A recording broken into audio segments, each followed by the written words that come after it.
campaign whirlwind, some unexpected twists for Republicans in the already unconventional primary season. And for Democrats, the rising tide for the outsider candidate. But will this wave of support be enough for Bernie Sanders to win South Carolina tomorrow? Our David Wright spent one-on-one time today probing for secrets from Sanders. Claflin University, Orangeburg, South Carolina.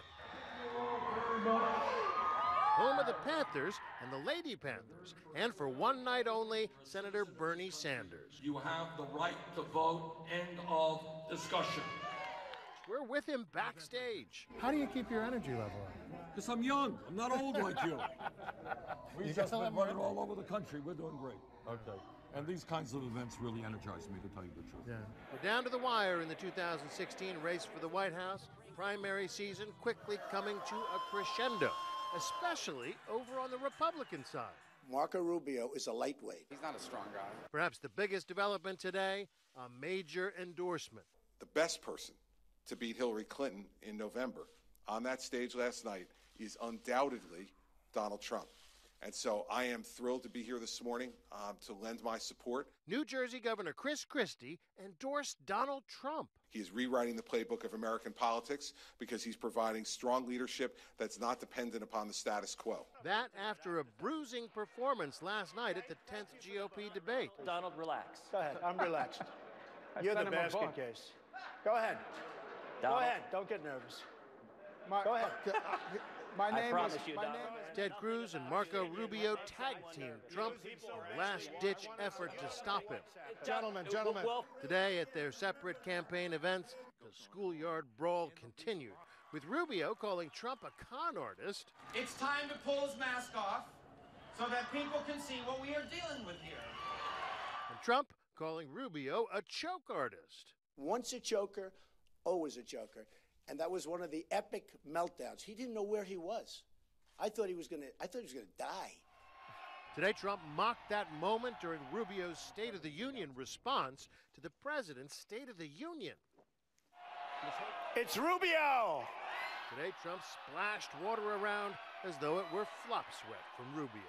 For his part, Rubio suggested Trump may have peed his pants during last night's debate. During one of the breaks, two of the breaks, he went backstage. He was having a meltdown. Then he asked for a full-length mirror. I don't know why, because the podium goes up to here, but he wanted a full-length mirror. Maybe to make sure his pants weren't wet. I don't know. Compared to that, tearing people down is easy. Building them up is what we need to be doing together. The Democratic side seems downright tame. It feels like this time next week we couldn't know who the nominees are. Well, I think probably not, actually. Let's assume you run the table and that you're the Democratic nominee. Yeah. Trump's the Republican nominee. That'll be a lot of fun. How do you take him on? Oh, a man whose ideas and posture and behavior is so divisive, which really becomes an embarrassment for the United States of America. I don't think that's going to be a tough race. Both of them are drawing huge crowds, including many first-time voters. Both rail against a political system that they say is bought and sold by special interests. We, the people, are going to have a government that represents all of us, not just a handful of billionaires. One rails against billionaires. The other insists his billions are what allow him to be his own man. I know the best people, and I'm totally self-funding my campaign. In an odd way, you guys are flip sides of the same coin. No, I don't think so. Talking about a broken system and tapping into people's frustration. No, one of us is tapping into hatred. One of us is tapping into a very positive agenda. Imagining the day when you're on that stage with Donald Trump, what do you say to him? What's your strategy for taking him down? Why would I tell you? He's probably watching your show. This is Sanders' penultimate stop in the Palmetto State, and truth be told, it's a disappointing crowd. ABC's Mary Alice Parks is traveling with the Sanders campaign. This is probably one of the smallest Bernie Sanders events I've ever been to. Is it your sense that he's written South Carolina off? In some way. It's a state they'd rather have in the rearview mirror. Sanders is putting in his time here, but mostly he's put his focus on the state's voting on Tuesday and beyond.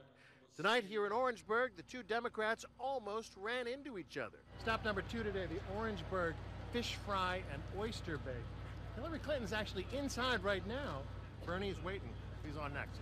Inside, So fancy running into you here? Yeah. Are all the reporters traveling with the Clinton campaign, including ABC's Liz Kreutz. I've been to all the early states with her, and this is the one you can tell is Clinton country. People really like her here.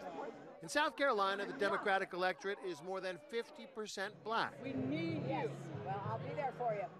Bill and Hillary Clinton have been canvassing the state, making 22 stops here this past week alone. Sanders has made just a handful or so. Sanders has sought inroads in the black community. Wake up, South Carolina, including a new endorsement and radio ad from director Spike Lee. When Bernie gets in the White House, he will do the right thing. I'm Hillary Clinton, and I approve this message. Clinton has plenty of celebrity endorsements, too, including 2 ads from one of the most celebrated voices in America, actor Morgan Freeman. She understands that our country can't reach its potential unless we all do. Last week, voters at this barber shop told us they'll make up their own minds. That's just like politicians show up to our churches when it's election time, but we don't see them no other time. But again, you're going to have the uneducated that's going to fall for it. Those of us who pay attention will say, Bernie, that ain't working. That's not working. That actually salts us. That makes us not want to be in your camp. Are you only saying it because you want our vote? Or are you really sincere? The real question is, will we ever really know? Oh, hi, sweetheart. Clinton and Sanders have almost the same number of pledged delegates. How are you? It looks like she's about to get a big boost here in South Carolina. But Clinton also has a massive lead among so-called superdelegates, party grandees who get a say at the convention regardless of the outcomes of the primaries. The political establishment supports Hillary Clinton. End of discussion. If we do well and we start winning a whole lot of states, and if the polls continue to show that I am a stronger candidate, I think a lot of these superdelegates say, well, maybe I'm not crazy about Bernie Sanders. But what is most important to us is defeating the Republican candidate. Donald Trump. Barring a big surprise Tuesday night on the Republican side, it's looking more and more likely that the GOP candidate will be a certain brash New York billionaire. The Republican race seems like it's beginning to wrap up. In the Democratic race, a lot of people are expecting it to as well. But Bernie Sanders says he's not going anywhere. He's in this thing to the finish. He insists he sees a pathway to the Democratic nomination. What we're trying to do is literally unprecedented. It'll be one of the great political upsets in American history. Do I think we have a path toward victory? I do.